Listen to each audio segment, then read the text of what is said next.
21장 1절부터 8절입니다. 자, 화면에 말씀이 있습니다. 이걸 생각하면서 같이 읽겠습니다. 시작. 여호와께서 말씀하신 대로 사라를 돌보셨고 여호와께서 말씀하신 대로 사라에게 행하셨으므로 사라가 임신하고 하나님의 말씀하신 시기가 되어 노년에 아브라함에게 아들을 낳으니 아브라함이 그에게 태어난 아들 곧 사라가 자기에게 낳은 아들을 이름하여 이삭이라 하였고 그 아들 이삭이 난 지 8일 만에 그가 하나님이 명령하신 대로 할례를 행하였더라. 아브라함이 그의 아들 이삭이 그에게 태어날 때에 엑세라 사라가 이르되 하나님이 나를 웃게 하시니 듣는 자가 다 나와 함께 웃으리로다. 또 이르되 사라가 자식들을 먹이겠다고 그가 아브라함에게 말하였으리오마는 아브라함의 노경에 내가 아들을 낳았도다 하니라. 아이가 자라매 젖을 때고 이삭이 젖을 때는 날에 아브라함이 큰 잔치를 베풀었더라. 아멘. 오늘은 어린이 주일입니다. 학생들에게 어린 생명들에게 꽃을 한 송이씩 주었는데 꽃주일이라고 일컬어지기도 하기 때문에 꽃을 주었습니다. 어린이 주일은요 1870년 미국의 한 교회에서부터 시작이 되었다고 합니다. 예배당을 꽃으로 장식하고요 샤론의 꽃 어린이라고 하는 제목으로 어린이를 중심으로 예배를 드린 것에서부터 어린이 주일이 유래가 되었습니다. 전 세계적으로 미국을 포함하여 많은 나라들은 지금도 6월달 둘째 주일에 어린이 주일을 예배한다고 합니다. 왜 6월 둘째 주일날 왜 어린이 주일을 지키냐 하면 꽃이 제일 만발할 때이기 때문에 그렇대요. 우리나라는 어버이날 앞에 어린이날이 1956년 5월 5일부터 어린이날이 제정이 되어서 여기까지 왔는데 어린이날이 있기 때문에 어린이날에 있는 주일 5월 첫째 주일을 어린이 주일로 정하여서 교회에서는 예배를 함께 드리게 됩니다. 예전 같으면 우리 어린 친구들이 찬송을 준비해서 특송을 했었는데 올해는 좀 바꾸어서 어버이 주일에 우리 어린 친구들이 특송을 하고 어린이 주일에는 우리 어버이들이 오늘 특송을 이렇게 하게 되었습니다. 참 감사한 일이라고 생각하고요. 우리 어린 생명들 중심으로 오늘 하나님의 말씀을 받으려고 하는데 부모님들에게는 어린이들 어떻게 키우고 대해야 될지를 배울 수 있는 기회가 되었으면 좋겠고 또 어린 친구들은 어떻게 자라나는 것이 어떻게 사는 것이 바람직한 인생일지를 다시 한번 생각해보는 복된 주일이 되었으면 좋겠습니다. 5월달은 가정의 달이죠. 저는 앞으로 한 달 동안 이 가정의 달에 아브라함의 가정을 함께 살펴보려고 합니다. 오늘뿐만 아니라 5월달 내도록 저에게 주어진 주일의 메시지에 아브라함이라고 하는 믿음의 조상으로 일컬어지는 이 사람의 가정을 함께 살펴보면서 우리도 어떤 가정을 꾸리고 어떻게 살아야 될지 하나님이 주시는 메시지를 받기를 원합니다. 오늘 본문은요 아브라함의 가정에 한 아들인 이삭이 태어나는 장면입니다. 이삭이라고 하는 사람이 태어난 사건은 성경에서 예수님이 태어난 사건과 너무나 많이 닮아 있습니다. 예를 든다면 이삭은 오래 기다림 끝에 아들로 태어났습니다. 아브라함은 75살에 하나님을 믿게 됩니다. 하지만 하나님이 75살에 내가 너에게 아들을 주겠다. 그 아들을 통하여서 큰 민족을 이루겠다 말씀을 하셨지만 25년 동안이나 아들이 없었습니다. 나이가 100살이 되었을 때 겨우 하나님이 한 아들을 주셨는데 그 아들이 이삭입니다. 예수님도 마찬가지로 오랜 기다림 끝에 오신 구원자요 메시아입니다. 구약 성경을 보면요, 구약 성경의 맨 끝권은 말라기라고 하는 성경입니다. 그런데 말라기부터 성경이 중단될 뿐만 아니라 하나님이 선지자를 더 이상 보내지 않으십니다. 선지자가 없이 400년 동안 하나님은 침묵하셨습니다. 그런데 그 오랜 기다림 끝에 하나님은 예수 그리스도를 이 땅에 보내셔서 온 인류를 구원하는 구원자로 허락해 주시는 것을 봅니다. 예수님도 어린 아기로 태어나셔서 자라셨습니다. 어떤 분은 그런 얘기를 하더라고요. 예수님은 배꼽이 있고 아담은 배꼽이 없을 거다, 이렇게 얘기를 하더라고요. 왜냐하면 아담은 첫 번째 사람인데 어른으로 만들어진 것 같아요. 성경에 보니까 하나님이 흙으로 사람을 빚으시고 그 코에 생기를 불어넣었잖아요.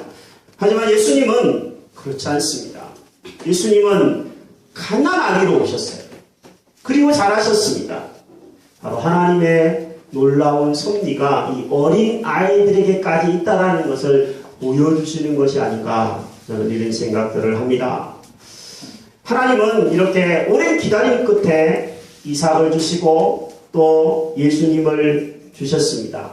신앙이라고 하는 것은 기다림인 것 같습니다. 성경에 이사야 30장 18절에 보면 이런 말씀이 있습니다. 그러나 여호와께서 기다리시나니 이는 너희에게 은혜를 베풀려 하시며 일어나시리니 이는 너희를 긍휼히 여기려 하심이라. 대저 여호와는 공의의 하나님이시라. 같이 한번 읽어볼까요? 무릇 그를 기다리는 자는 복이 있도다. 맨 끝에 부분 다시 한번 읽어보겠습니다. 무릇 시작. 무릇 그를 기다리는 자는 복이 있도다. 하나님을 기다리는 사람, 그 사람은 복이 있다고 약속하십니다. 신앙은 기다림입니다. 하나님이 은혜 주실 때까지 기다리시고 하나님이 여러분의 인생에 복을 주실 때까지 믿음으로 잘 기다리시고 인내하시는 여러분 되시기를 바랍니다. 이 이삭과 예수님의 탄생은 기다림 끝에 얻어지는 것이었습니다. 또 하나는 이 두 분의 탄생은 기적과 같은 탄생이었습니다. 이삭은 생리적으로는 도저히 낳을 수 없는 부모님이 낳은 아들입니다. 이삭이 처음에 태어났을 때 이삭의 아버지인 아브라함은 나이가 100살이었습니다. 이삭의 어머니였던 사라는 나이가 90살이었습니다. 아무리 옛날 시대라고 할지라도 100살과 90살의 아이를 낳는 사람은 찾아볼 수가 없습니다. 가끔 텔레비전에 나이 50이 되어서 60이 되어서 아이를 낳았다라고 하는 보도를 보긴 하지만 100살의 아이를 낳았다라는 기록은 아마 없을 것입니다. 성경이 유일합니다. 성경에 보면 사라는 경수가 끊어졌다. 아브라함은 늙어 노년이 되었다. 이렇게 말하고 있습니다. 분명히 육체적으로는 아이를 낳을 수 없는 상황에 하나님은 기적적으로 이 가정에 이삭을 선물로 주셨습니다. 예수님이 태어나신 것도 마찬가지죠. 예수님은 동정녀, 즉 처녀의 몸에서 태어나셨습니다. 어찌 처녀의 몸에서 아이가 태어날 수 있겠습니까? 이것은 하나님의 성령께서 그 동정녀 마리아의 몸속에 역사하셔서 아이가 만들어지고 그 아이가 태어나게 된 것입니다. 성경에서 가장 믿기 어려운 부분이 있다면 아마 이 동정녀에게서부터 예수님이 어린 아이로 태어났다라고 하는 이야기일 겁니다. 어떤 분은 성경이 너무나 믿을 수 없다. 너무나 과학적이지 않다. 말도 안 된다. 이렇게 웃을지도 모르겠습니다. 사라가 89세에 너에게 아들이 있을 것이다. 천사가 나타나서 말하자 사라는 비웃었습니다. 속으로 비웃을 뿐만 아니라 겉으로도 비웃었던 것 같아요. 그러자 하나님이 이 비웃는 사라에게 이렇게 얘기하십니다. 사라가 왜 웃으며 이르기를 내가 늙었거늘 어떻게 아들을 낳으리요 하느냐. 여호와께 능하지 못한 일이 있겠느냐 말씀했습니다. 따라해 보겠습니다. 여호와께 능하지 못한 일이 있겠느냐? 과학으로는 설명이 안 되는 것들이 많습니다. 과학으로는 원숭이가 어떻게 인간이 되었는지 확실히 설명을 할 수는 없습니다. 그냥 이론을 따르고 요렇게 거쳐갔을 것이다 추론하는 것이죠. 하지만 하나님은 과학을 뛰어넘는 분이십니다. 천지를 만드신 분이 동정녀의 몸에서 아이를 낳을 수 없으시겠습니까? 천지를 만드신 전능하신 하나님께서 100살이 된 아브라함의 가정에 아이를 주실 수 없으시겠습니까? 하나님은 전능하신 하나님이시니 우리가 이 하나님을 믿고 살아가는 사람들이 되기를 바랍니다. 이 이삭의 탄생은 이 예수님의 탄생은 기적적인 탄생이었습니다. 무엇보다도 이 이삭의 탄생과 예수님의 탄생은 모든 사람에게 기쁨과 웃음을 주는 탄생이었습니다. 이삭은 이름이 이삭입니다. 이 이삭이라고 하는 이름의 뜻은요, 웃음이라고 하는 뜻이 있습니다. 여러분의 이름도 뜻이 있으시죠? 저는 이름이 오성입니다. 한자로는 5호자의 별성자입니다. 별이 몇 개요? 5개. 네, 별이 5개입니다. 무슨 놀침대 선정하는 것도 아니고, 네, 5개의 별이라고 이렇게 지었는데, 할아버지가 지어주셨던 것 같아요. 근데 이 할아버지께서 저를 이름을 지어주실 때는 거기에 의미가 있을 것 아닙니까? 아, 이렇게 살아라. 혹은 너는 이런 사람이다. 이름에는 그런 뜻이 있고 의미가 있습니다. 이삭은 이름이 웃음이라고 하는 뜻입니다. 참 재미있습니다.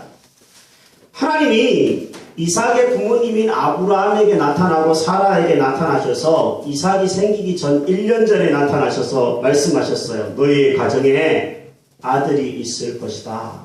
그렇게 얘기를 했는데 아브라함도 비웃고 사라도 비웃었어요. 농담하지 마십시오, 하나님. 무슨 이 나이에 제가 아들을 낳습니까? 이 할아버지 할머니의 몸에서 무슨 아들이란 말입니까? 말도 안 되는 소리 하지 마십시오. 비웃었습니다. 근데 하나님은 그 비웃음에 대해서 아들을 주시고 나서 이름을 이삭으로 지어라. 이름을 아예 먼저 정해 주셨어요. 하나님이 대단히 재미있으신 분이라고 생각되어지지 않습니까? 제 친구 목사는요, 결혼을 했는데 2, 3년 동안 아이가 안 생기더래요. 그래서 많이 기도를 했대요. 그런데도 아이가 안 생기더랍니다. 근데 어떤 목사님의 얘기를, 선배 목사님이 말씀을 하시기를 이렇게 말씀하시더래요. 목사님, 그러지 말고 성경에 보면 이삭도 이름을 하나님이 먼저 주셨는데 이름을 아예 먼저 정해놓고 기도를 하라고 어떤 선배 목사님이 그러더랍니다. 그래서 이름을 뭐로 정할까? 아이가 생기지도 않았는데 생각하고 이름을 정했답니다. 이름이 찬양인가 그래요. 찬민가 찬양인가 그런데 이름을 정해놓고 기도를 하기 시작했는데 진짜로 1년 만에 아이가 태어났어요. 둘째도 이름을 정해놓고 기도를 했대요. 둘째도 태어났어요. 그 두 아이와 두 부모님, 목사님, 사모님이 찬양하는 모습을 제가 본 적이 있거든요. 이야, 정말 앞으로는 이름을 미리 정하고 될 줄로 믿고 먼저 정해놓고 기도를 해야 되겠다. 뭐 이런 생각들이, 농담이지만 나도 셋째를 이름을 정해놓고 이런 생각들을 한번 한 적도 있습니다. 이삭은 사람들에게 기쁨을 주고 웃음을 주었던 아이였어요. 그래서 6절은 이렇게 표현하고 있죠. 사라가 이르되 하나님이 나를 웃게 하셨다. 이 소식을 듣는 사람들이 다 함께 웃으리로다. 이렇게 얘기했어요. 얼마나 웃기는 이야기입니까? 90살에 아이를 낳았으니까 그 자체도 웃기고 그 소식을 듣는 사람들이 다 참 웃지 않았겠습니까? 처음에는 비웃었다가 나중에는 하나님의 역사인 줄 알고 진짜로 웃었을 것 아니겠습니까? 예수님의 탄생도 웃음이고 기쁨입니다. 누가복음 2장 10절 말씀을 함께 한번 읽어보겠습니다. 천사가 이르되 무서워 말라. 보라, 내가 온 백성에게 미칠 큰 기쁨의 좋은 소식을 너희에게 전하노라. 예수님은 이 땅에 오신 소식 자체가 기쁨의 소식이라고 성경이 표현했습니다. 많은 사람들이 예수님 때문에 죄 용서를 받고 생명을 얻고 평안을 얻습니다. 웃을 일 아닙니까? 슬픔이 있고 고통이 있는 인생이지만 예수님 때문에 여러분 많이 웃게 되시기를 주님의 이름으로 축복합니다. 오늘 성경에 보면요, 그런데 이 이삭의 탄생을 몇 가지 단어들로 강조해서 표현을 하는 것을 봅니다. 먼저는 말씀에 보니까 2절에 노년의 아브라함이 아들을 낳았다. 늙은 아버지에게서부터 아들을 낳았다라는 말이 유독 강조되고 있습니다. 자, 우리는 여기서 한번 생각해 볼 필요가 있습니다. 왜 젊었을 때 하나님이 아브라함에게 아들을 안 줬을까요? 왜 굳이 노년의 아브라함, 100살의 할아버지가 된 아브라함에게 이삭을 주셨을까요? 여러분 어떻게 생각하십니까? 이것은 사람의 힘으로는 아들이 아니라 어떤 자식도 이 세상에 태어날 수 없다라는 것을 가르쳐 주기 위해서라고 저는 생각합니다. 사람의 힘으로 아이를 낳겠다 그런 사람들은 이 젊은 사람들이에요. 우리 배상민 집사님처럼 이제 결혼한 지 한 달 된 사람들은 아이를 낳으면 자기 능력으로 낳았다고 생각할지 몰라요. 하지만 100살의 아들을 낳으면 이건 도저히 내 힘으로 낳은 아들이 아니다 생각하고 하나님의 은혜다, 하나님의 기술이다 이렇게 생각할 것이기 때문에 하나님이 기다렸다가 그때에, 바로 그때에, 성경의 다른 번역을 보면 그렇게 표현했거든요. 하나님이 약속하신 바로 그때에 하나님이 이삭을 주셨습니다. 여러분, 사람이 태어나는 것은요 정말 기적입니다. 제가 우리 도저히 태어날 수 없는 사람 가운데서 태어난 사람들의 이야기를 여러 번 들어서 알고 있어요. 우리 희망의 교회 식구들 중에도 보면 결혼을 한 지 몇 년이 지나도록 아이가 없어서 굉장히 갈등하고 고민하다가 하나님 앞에서 나와 예배드리면서 기도하면서 아이를 낳아서 지금 두 아이의 엄마가 된 분도 있고요. 또 오랫동안 불임으로 있다가 우리 정성원 집사님 여동생 같은 경우에는 시험관 아기를 여러 차례 시도했는데도 계속 실패했는데 1년 전에 정말 기적처럼 쌍둥이를 시험관에 성공하셔서 5월달에 이달에 출산을 한다고 저보고 기도를 해달라고 그러더라고요. 그 쌍둥이가 만들어지기 전부터 저한테 기도를 부탁했는데 이제는 출산한다고 저한테 기도를 부탁하는 모습을 보면서 참 사람이 태어나는 것은 하나님의 놀라운 기적이구나, 은혜이구나 다시 한번 생각하게 되어졌습니다. 사랑하는 여러분, 사람이 남자와 여자가 만나서 결혼할 확률이 몇 대 몇일까요? 지구상의 인구가 몇 명입니까? 70억 명쯤 됩니다. 그러면 남자와 여자가 만나서 결혼을 한다는 것은 70억 분의 1의 확률입니다. 로또가 맞을 확률이 어느 정도인지 아십니까 여러분? 로또 사는 사람들은 아시고 사셨으면 좋겠는데 814만 분의 1이라고 합니다. 번개가 일생에 한 사람에게 2번 내리쳐서 머리에 꽂힐 정도의 확률이라고 그럽니다. 그럴 일이 거의 없는데도 로또를 사고 계신 분들은 참고하시기 바랍니다. 남자와 여자가 만나서 결혼을 해서 70억 분의 1로 결혼을 했다고 하더라도 남자와 정자가 만나서 하나의 생명이 만들어지는데 몇 프로의 확률인지 아십니까? 3억 분의 1이래요. 여기 있는 사람들은 3억 분의 1의 치열한 경쟁률을 뚫고 앉아있는 거예요.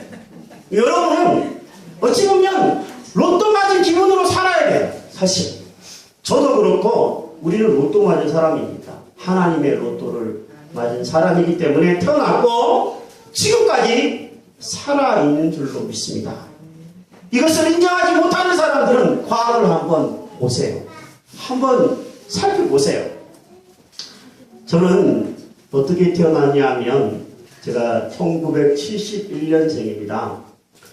새마을운동 한참 할 때 제가 태어났대요. 새벽 종이 울렸네, 새아침이 밝았네. 그 소리를 아침에 돼지 죽 주는 시간에 돼지띠인데 면사무소에서 소리가 막 들릴 때 제가 태어났다고 그러더라고요. 근데 제가 태어날 애가 아니에요. 부모님이 원하지 않았어요. 어른들은 그런 사람들 많을 겁니다. 뭐 어떤 집은 열째, 아홉째라고 그러기도 하고, 이거 도대체 먹고 살기도 힘든데 이 아이가 왜 생겼는가? 그러면서 전혀 원하지 않았어요. 상담위에서는 이런 아이를 unwanted child이라고 해서 이런 아이들이 좀 이렇게 정서적으로 건강하지 못해요. 저도 그렇습니다.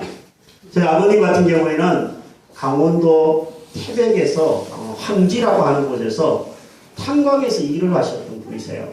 그런데 탄광 기계에 휘말리셔서 생사를 넘나들었었어요. 아버님은 지금은 소천하셨지만 머리에 약 5분의 1 정도가 함몰되어 있으셨어요. 어린 시절에. 저는 다 그런 줄 알았는데 나중에 알고 보니까 아버님이 사고를 당하셔서 기계에 휘말리신 거예요. 그래서 이 사람은 이제 죽었다 생각하고 태백에 있는 한 병원에 장례식장에 보자기를 뒤집어 씌워 넣었어 그래요. 또 어머님이 너무나 한탄스럽고 너무나 기가 막힌 겁니다. 밑으로는 아이들이 세 아이가 줄줄이 있는데 아버님이 이제 돌아가신다고 생각하니까 뭘 먹고 살아야 될지 어떻게 살아야 될지 젊은 부인이 얼마나 답답하셨겠습니까?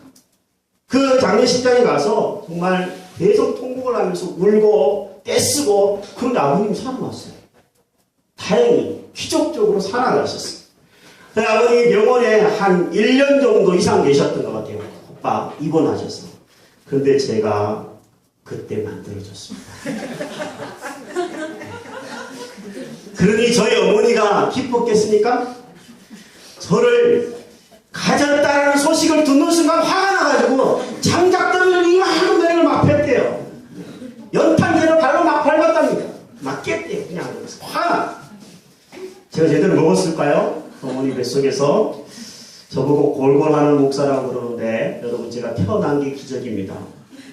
지금 여기 살아있는 게 은혜라는 것은 여러분은 잘 모르는 거예요. 저는 압니다. 제가 이 소식을 언제 알았냐면 35살 정도에 알았어요. 어머니가 그랬다라는 것을. 근데 그 얘기를 듣는데 어머니 왜 그러셨어요? 이렇게 얘기 생각이 되지 않고 야, 내가 태어난 게 은혜구나. 내가 사는 게 기적이구나. 이런 생각들을 해본 적이 있었어요. 우리 여기 안소명 성도, 지금은 우리 교회에서 제일 어린 성도가 아닌데 몇 년 전까지 우리 교회에서 가장 어린 아이 성도가 안소명 성도였어요. 근데 안소명 성도의 어머니인 송현두 집사님은 소명이를 가지는 순간부터 음식을 전혀 못 먹는 입덧이 장난이 아니신 분이셨습니다. 이분의 소원은 이렇게 음식을 못 먹는데 뱃속의 아이가 아프지 않고 장애가 아니고 건강하게 태어나기만 했으면 좋겠다라는 것이 소원이셨어요. 전혀 음식을 먹지 못하고 계속 누워 있었던 분이니까 물도 먹으면 토할 정도였다고 그러니까 얼마나 심하셨습니까? 그런데 지금 안소명 성도는 어떻습니까? 네. 동계맨 옷을 입고 날마다 돌아다니면서 무서워하는 배상민 집사에게 인사 한번 꾹뻑하고 1,000원을 받아서 아이스크림을 먹으러 가는 정말 은혜요. 기적인 아이가 되어 있습니다. 여러분 안소명 성도만 그런 게 아니에요. 저만 그런 게 아닙니다. 여러분이 태어나서 지금까지 건강하게 이 위험한 세상에서 자라고 있고 이 험한 세상에서 여러분이 안전하게 자라고 있다는 자체가 기적이고 은혜가 아니고 무엇이겠습니까? 여러분 그것을 인정할 줄 아는 사람이 하나님을 믿는 사람이요 믿음의 사람인 줄로 믿습니다.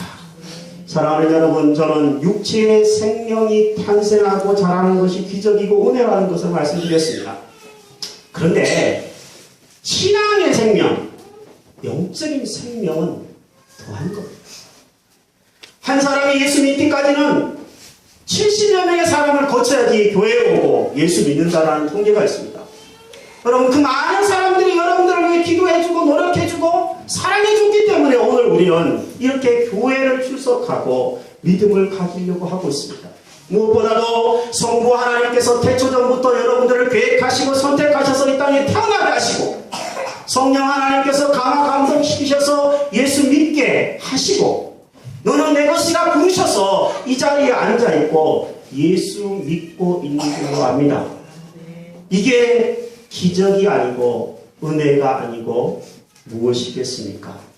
저는 우리 희망의 교회 처음 시작할 때 저희 아이들 은수 태진이가 고향 초등학교에서 처음 입학해서 교회를 시작했었습니다.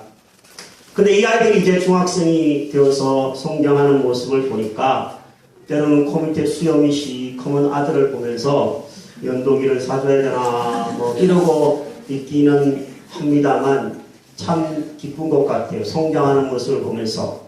그런데 은수태진이뿐만 아니라 이제 다른 아이들을 하나님이 붙여주셔서 우리 교회에 약 30여 명의 주일학교 학생들을 하나님이 도와주신 것은 저는 은혜이고 기적이라고 생각합니다. 대한민국 교회에 조그마한 교회 주일학교 있는 교회들이 더 많습니다.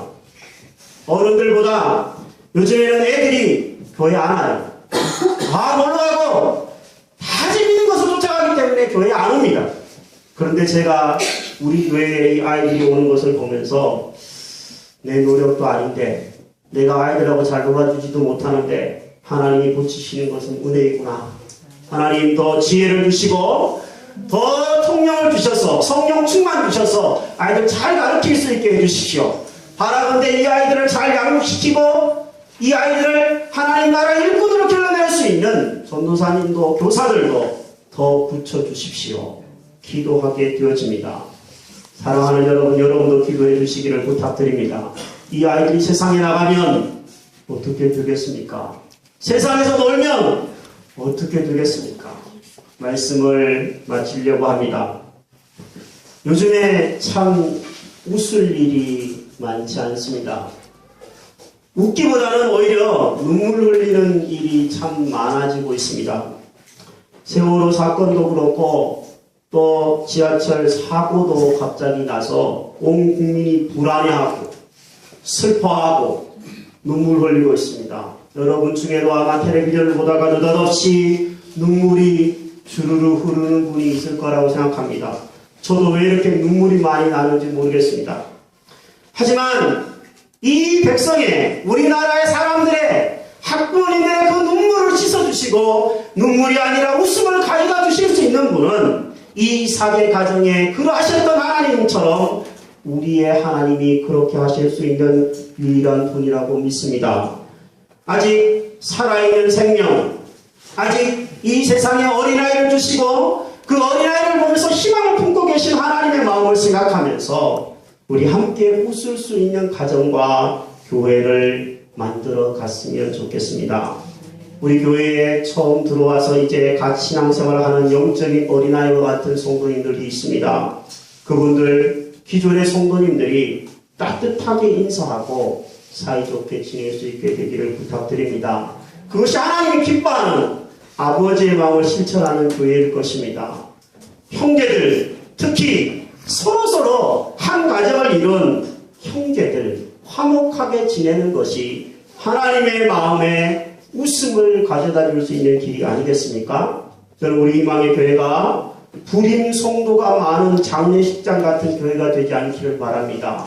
오히려 영적인 생명이 출산하고 양육되어지는 산부인과 같은 교회가 되기를 분명 소원하고 있습니다. 여러분과 제가 이런 교회 함께 웃음이 떠나지 않는 가정과 교회를 만들어가는 은혜가 있게 되기를 주의 이름으로 축복합니다. 이 시간